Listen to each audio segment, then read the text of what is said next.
महाकुंभ जाने से पहले ये वीडियो आपको देखनी ही पड़ेगी। मतलब लोग लूट रहे हैं, वहां पे लोग गुम हो जा रहे हैं, समझ नहीं आ रहा आपको क्या करना चाहिए उस टाइम पे। मतलब बैटरी रिक्शा वाले इतने पैसे ले रहे हैं, बुकिंग पे ही चलना है 2% के भी साथ, इतना कुछ। मतलब क्या है ये, गवर्नमेंट की तरफ से इतनी चीजें वहां पे बनाई गई, इतनी चीजें की गई हैं, बट उसके बाद भी प्रयागराज के लोग ऐसा कर रहे हैं। मतलब क्या है ये। नमस्ते everyone, welcome to my YouTube channel. So आज कुछ ऐसी बातें मैं आपको बताने वाली हूँ जो महाकुंभ जाने से पहले आपको कोई नहीं बताने वाला। सो वीडियो में लास्ट तक बने रहना है। चैनल पे पहली बार आए तो चैनल को सब्सक्राइब करना बिल्कुल भी मत भूलना। पहला क्वेश्चन सबके दिमाग में ये आता है कि महाकुंभ जाए कैसे। तो महाकुंभ जाने के काफी ऑप्शंस हैं, जैसे है एरोप्लेन, बस, ट्रेन या फिर अपनी पर्सनल व्हीकल हो गई। ये totally it's depend on you कि आप किससे जाना प्रेफर करते हो। सो बात करते हैं अब कि मैं किससे गई थी। तो सबसे पहला ऑप्शन मैंने चूज किया था ट्रेन का, क्योंकि वो इजी पड़ता है। अगर प्लेटफॉर्म टिकट आप लेके 80 रुपए में या नॉर्मल आप स्लीपर की भी टिकट ले लेते हो तो उससे भी आप जा सकते हो, वो भी 150-200 की ही पड़ेगी। बट उस टाइम पे अवेलेबल भी नहीं थी, तो हमने सोचा कि हम प्लेटफॉर्म टिकट ही लेके जाएंगे, क्योंकि 4 घंटे की ही जर्नी रहती है हमारी।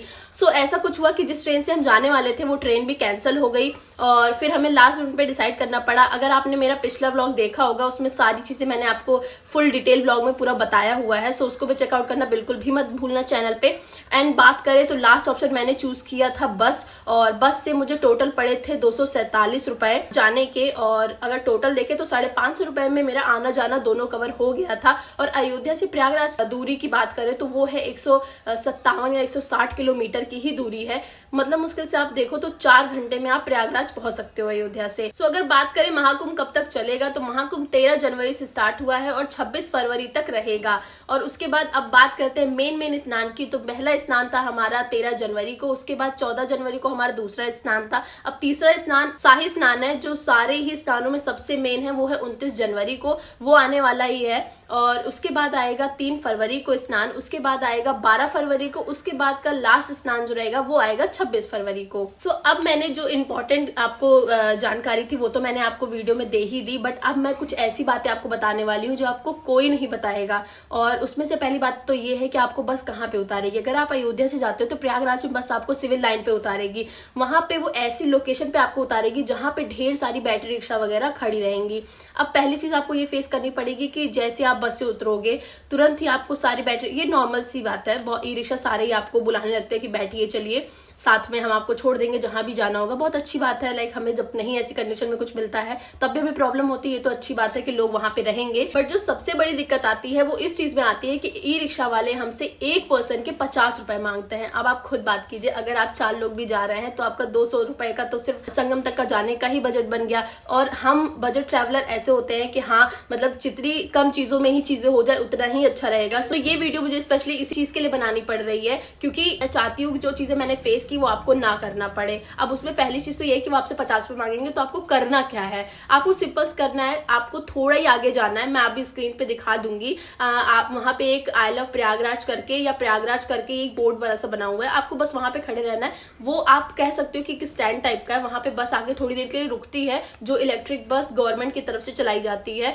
उसके थ्रू आप संगम तक जा सकते हो। एंड कैन यू बिलीव कि आप उस पर सिर्फ 20 रुपए देकर संगम तक पहुंच सकते हो। जी हाँ, जो आप 50 रुपए पर पर्सन दे रहे थे वो सिर्फ आप 20 रुपए देकर ही संगम तक जा सकते हो। सो आपको कुछ नहीं करना है, बैटरी रिक्शा का सहारा बिल्कुल नहीं करना है, क्योंकि वो बुकिंग में भी चलते हैं और उसका सहारा करने से आपका ही लॉस होने वाला है, क्योंकि वो पैसे भी ज्यादा लेंगे और ये भी बताएंगे कि इतने किलोमीटर। अगर आपको मैप पे वो 4 किलोमीटर दिख रहा होगा ना, तो आपको वो 10-12 किलोमीटर बताएंगे घुमा घुमा के लेके जाने, क्योंकि पुलिस वाले अलाउ नहीं करते उनको। बस जो सरकारी बसें चल रही हैं उनको वो बिल्कुल अलाउ करते आना जाना। सो मैं तो प्रेफर करूंगी आपको कि प्लीज आप सरकारी बस की ही सुविधा ले, क्योंकि इन सब चक्करों में देखो कि इस चीज के बिल्कुल खिलाफ हूं कि हाँ, अगर कोई कुछ गलत कर रहा है तो मेरा काम है बताना आपको। अब इसमें कुछ लोग मुझे ये भी बोलेंगे कि हाँ नहीं, उन लोगों का काम है, उन लोगों को भी कमाने का हक है। बिल्कुल है भाई, बट लूटने का हक किसी को भी नहीं देता गवर्नमेंट।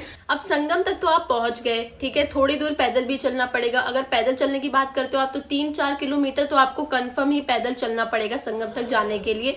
हो सकता है आपको बस या बैटरी रिक्शा काफी पहले ही उतार दे, तो इस चीज का ध्यान जरूर रखना। ये मत कहना कि मैंने वीडियो में बताया नहीं था। अब बात करें संगम के अंदर की, तो संगम के अंदर काफी सेक्टर में बटा हुआ है महाकुंभ, और इसके लिए गवर्नमेंट की तरफ से एक स्पेशल ऐप बनाया गया है जिसका नाम है महाकुंभ महाकुंभ मेला 2025 जिसका लोगो मैं यहाँ पे लगा दे रही हूँ, इसके थ्रू आप उसको आसानी से डाउनलोड कर सकते हो। उसे डाउनलोड किए बिना बिल्कुल मत जाना, क्योंकि बहुत भटकना पड़ेगा। फिर मैंने पूरे सुबह से 12 बजे से शाम के 5 बजे तक उस महाकुंभ में बिताए हैं घूम के, मैंने जो पूरे व्लॉग में आपको दिखाया हुआ है। सो ये चीजें आपको ना फेस करनी पड़े, इसलिए मैं ये वीडियो बना रही हूँ। बाकी लास्ट में एक बहुत ही जरूरी चीज मेरे को आपसे शेयर करनी है, जो कि है एक इमरजेंसी नंबर। हाँ, अगर आप किसी के साथ जाते हो, ग्रुप में जाते हो, कोई इधर उधर खो जाता है, तो आपको उस टाइम पे क्या करना है, कहाँ कॉल करना है, कैसे आप उनसे दोबारा संपर्क कर सकते हो, या क्या चीजें हैं वो भी मैं आपको बताने वाली हूँ।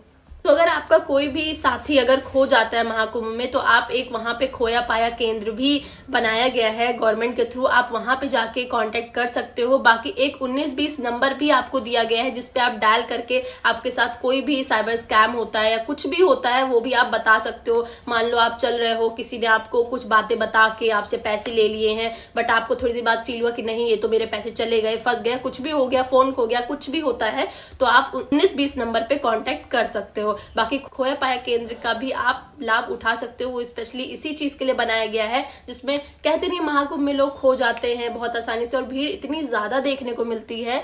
ये तो बहुत ही सिंपल बात है कि हाँ, लाइक नॉर्मल भी इंसान इधर उधर जाते खो सकता है। सो आप इस चीज का भी लाभ उठा सकते हो। अब बहुत ही एक बड़ी अपडेट बताने वाली हूँ मैं। सभी को लगता है कि हम स्नान के दिन जाएंगे, महाकुंभ घूमेंगे, हर जगह जो हम सोशल मीडिया पे देख रहे हैं, इतने डिजिटल केंद्र बनाए गए हैं, इतनी प्यारी प्यारी सी जगह वहां पे, इतनी प्यारे प्यारे से टेंट, सब कुछ लाइक बहुत ही चीजें बनाई गई हैं। मैं तो नाम भी नहीं ले सकती, आपको मैं यहाँ फोटोज दिखाऊंगी। काफी चीजें हैं देखने को, घूमने को महाकुंभ में। बट एक बहुत ही बड़ी बैड न्यूज है, क्योंकि स्नान के दिन और स्नान के एक दिन पहले वहां ये सारी चीजें बंद रहती हैं। जी हाँ, आपने बिल्कुल सही सुना, वो सारी चीजें बंद रहती हैं। अगर आप मान लीजिए डिजिटल केंद्र की और वाले पार्क है या जो भी चीजें वहां पे घूमने वाली हैं महाकुंभ के अंदर, वो सारी बंद कर दी जाती हैं स्नान के दिन और स्नान के एक दिन पहले। और अगर अदर डेज पे आप जाते हो तो महाकुंभ में इन सारी चीजों को आप एंजॉय कर सकते हो। बट हाँ, दूसरी चीज एक और मैं बताऊंगी, काफी लोग देख रहे हैं महाकुंभ के अंदर बैटरी रिक्शा चल रही, गाड़ियां चल रही हैं,